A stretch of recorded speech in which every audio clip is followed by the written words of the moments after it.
देखिए, बिहार विधानसभा चुनाव में दिल्ली के सदर बाजार में खास तरह से चुनावी सामग्री तैयार की गई है, जिसमें महिलाओं के श्रृंगार का सामान भी देखने को मिल रहा है। और क्या कुछ खास तैयारियां की गई, इस रिपोर्ट में देखिए।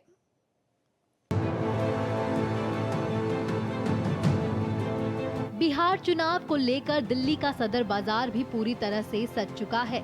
बिहार चुनाव में जिन सामग्रियों, चुनावी झंडे, पोस्टर, टोपियां, बिल्ले और प्रचार सामग्री का इस्तेमाल होना है, उससे इन दिनों सदर बाजार पटा पड़ा है। यहाँ काम करने वाले और दुकान मालिक बताते हैं कि जैसे ही चुनाव नजदीक आता है, सदर बाजार की रौनक कई गुना बढ़ जाती है।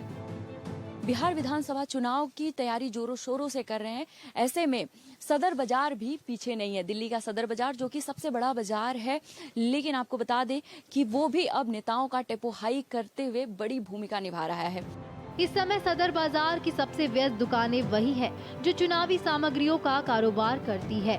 बीजेपी, कांग्रेस, आरजेडी, जेडीयू और जन स्वराज जैसी बड़ी पार्टियों से लेकर छोटे दलों तक हर किसी के लिए गमछे, झंडे, रिस्ट बैंड, टोपी और यहाँ तक कि फेस मास्क और मोबाइल कवर भी बनाए जा रहे हैं। हालांकि आज प्रचार का बड़ा हिस्सा सोशल मीडिया और डिजिटल माध्यम से होता है, लेकिन बड़े नेताओं की रैलियों और रोड शो के लिए अब भी पारंपरिक प्रचार सामग्री की डिमांड बनी हुई है। इस बार बिहार के चुनाव में महिलाओं के श्रृंगार की सामग्री, जिसमें बिंदी, हेयर पिन, ब्रेसलेट, पर्स और साड़ी प्रमुख है।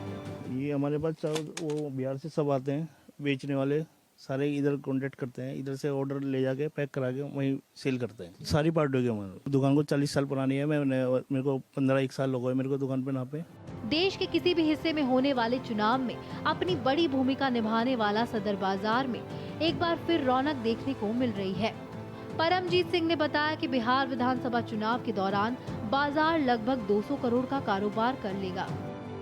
सदर बाजार जो भूमिका निभाता है वो ये है कि देश में कभी भी कहीं पर भी चुनाव हो, उसकी सबसे बड़ी भूमिका रहती है कि जितने भी चुनाव प्रचार का सामान है वो यहीं से जाता है। चाहे वो झंडे हो, अपना बैनर हो, या क्या नाम है, कोई भी जिस प्रकार का सामान सामग्री हो, वो सारे यहीं से सदर बाजार से होलसेल में जाता है।